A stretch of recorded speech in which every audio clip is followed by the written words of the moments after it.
ልጅሽ በሕይወት አለች።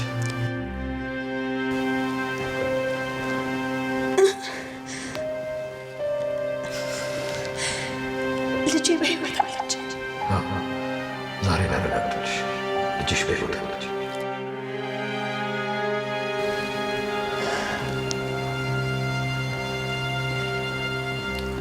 ልጅሽ አለች።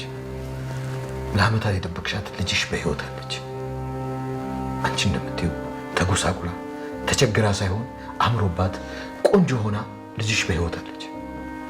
እመኚኝ፣ ደግሞ በአንቺ ላይ ምንም ቂም አልያዘችብሽ። ግን የሆነ የሚያስጨንቃት ነገር እንዳለ በጣም እርግጠኛ ነኝ። ይሆናል ማርቲ። ታዲያ እኔ ምን ላድርጋት? ምናልባት የልጁ አባት ጉዳይ ይሆን እንደሚያስጨንቃት እና እኔ ምን ላድርጋት? እኔ የልጁ አባት ልሆንላት እንዴ? ይሄ ደሬል ለምንድን ነው ቁጣ ቁጣ የሚልህ? እኔ አባት ሆነላት ወይ ደግሞ እርዳት አላልኩህም እኮ። እኔ እኮ ስታለቅስ ስለነበር ምን ሆና ነው ብዬ ነው የነገርኩህ። እንጃ ማርቲ። ተው በቃ፣ አንተ ራሱ ደህና አትመስለኝ። ሰላም ሰላም፣ ጤና ይስጥልን ውድና የተከበራችሁ የቻናላችን ቤተሰቦች እንዲሁም የዳጣ ድራማ ተከታታዮች እንዴት ናችሁ? ደህና ናችሁ? ላይክና ሼር ሰብስክራይብ በማድረግ ቤተሰብ ይሁኑ። የዳጣና የናታን አድናቂዎች ወዳጆች ሁላችሁም ናታንና ዳጣ ይጋቡ ነው የምትሉት ማለት ነው። የኔም ሀሳብ ነው የኔም ፍላጎት ነው ማለት ነውና ዳጣን ናታን ላይ እንዲቀብጥ ብጥብጥ እያለች ነው። ናታን ግን ወይዘሪት ኤቢን ካላገባህ ተብሎ እናትየዋ በግድ ልታጋባቸው ጥረት እያደረገች ነው። ነገር ግን አባትየዋ አናግሮት በፍጹም እኔ ኤቢን አላፈቅራትም፣ አልወዳትም፣ እንዳቴ ነው ማያት፣ አላገባትም ብሎታል። እሱም ዳጣን አናግሯት ነበረ። ስሚኝማ ጉር ተፈጥሮልሻል፣ ኤቢን እና እኔ ሊያጋቡን ቆርጠው ተነስተዋል ምናምን አላቸው። ማለት እንዴ ይሄ ነገር ግን በፍጹም ችላ መባል የለበትም ናታን። በተለይ አባዬ እና እማዬ እንደዚህ ካሰቡ በቃ ሊያጋቧቸው አስበዋል። ስለዚህ ችላ አትበለው ትለዋለች። እሱ ግን በጭራሽ እኔም ለአባዬ እውነቱን ነግሬዋለሁ፣ እኔ እንደማልወዳትና እንደማላፈቅራት መቼም ቢሆንም እንደማላገባት ይላታል።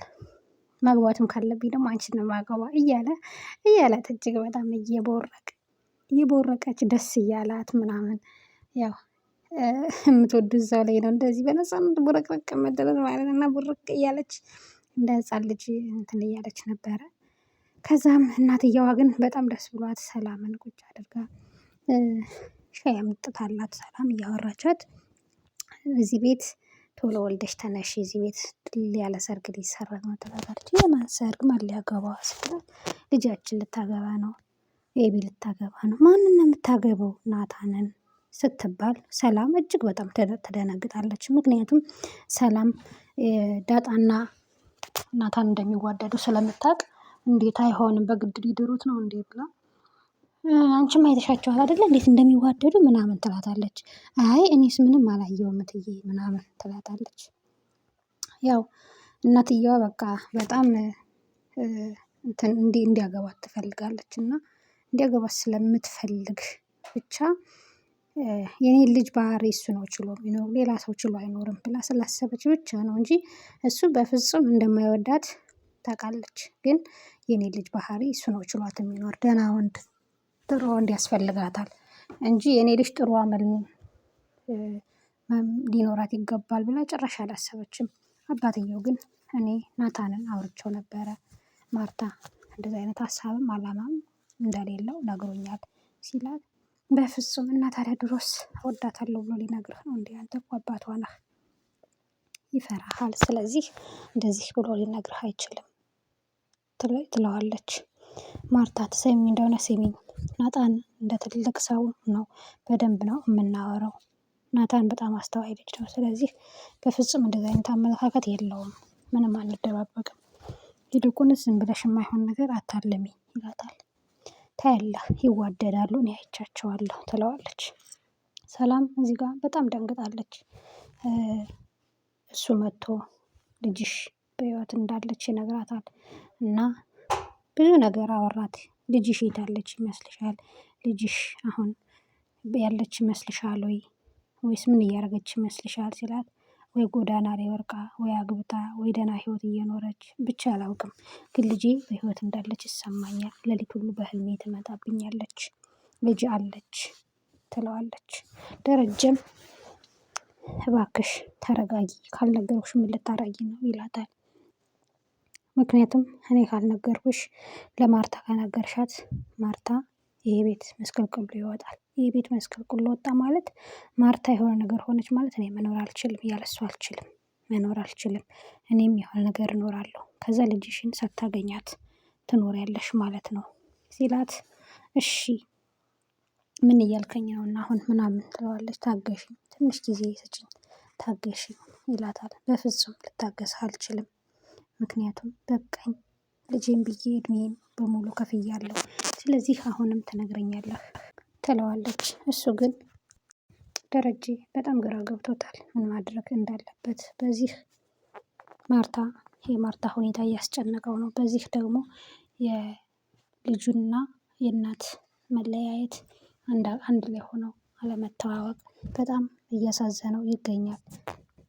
ኤቢ ደስታዋን መቆጣጠር አቅቷታል። ናታን ሊያገባኝ ነው፣ ናታን ቀለበት ሊያስርልኝ ነው ብላ እጅግ በጣም ፈንጥዛለች። ደስ ብሏታል። የምታደርገው ሁሉ አታውቅም። ናታን ግን በፍጹም ሊያገባት ፈቃደኛም ፍላጎትም የለውም። ኤቢን የሚወዳትም ናታንን አግኝቶት ነበር። አርጁን የሚባለው ህንዳዊ አግኝቶት ያው ትንሽ እንደማስፈራራት ነገር ነው። ዛሬ ልጣልህ አልመጣሁም፣ ባለፈው የመጣኸኝ ቡጢም እኔን ብቻ አይደለም ጓደኞቼንም ነው ያሳመመው። ስለዚህ እባክህ እርዳኝ።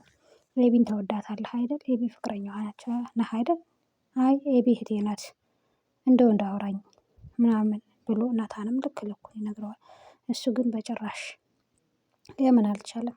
ዳጣ ከአባቷ ጋር እየተነጋገረች ነበር። አባትየው እጅግ በጣም ግራ ገብቶታል። ዳጣ ልጄ ምን ማድረግ ነው ያለብኝ?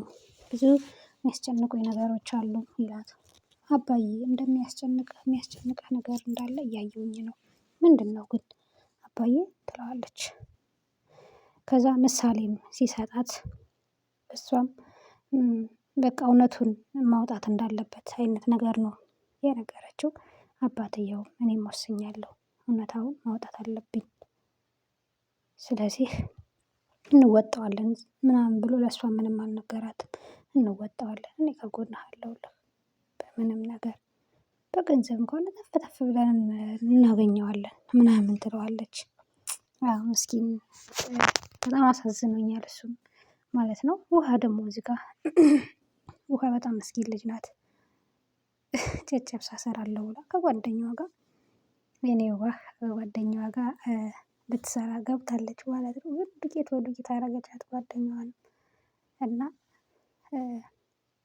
ውሃ በጣም ምስኪን ልጅ ናት። ምንም አታውቅም። ምስኪንነቷ ትንሽ ደስ የሚላል የዋህነቷ ምናምን ማለት ነው። ኤቢ ግን በዛው ልክም ቀጥቅጣ ልትገላት ነው። እና እዚህ ጋርም እየነገራት ነበረ የዳጣ እናት ሰላም እንደሆነች የሚነግራት ቀን በቅርቡ ይመስለኛል። አሁን ሁሉንም ነገር መጋፈጥ አለብኝ ጊዜው ደርሷል ብሎ ጋሽ ደረጀ ወስኗል ማለት ነው። እዚህ ጋር ሲያወሩ ብቻ ውሃ እንዳትመጣ ነው የፈራሁላቸው። ምክንያቱም ውሃን ሂጂና አባዬ ምን እያደረገ እንደሆነ እዩ ብላ ወይዘሪት ኤቢ ልካታለች። አብረን የምናየው ይሆናል። ውድ ቤተሰቦቻችን እስከዛው ቻናሉን ላይክ እና ሼር፣ ሰብስክራይብ በማድረግ ቤተሰብ ይሁኑ።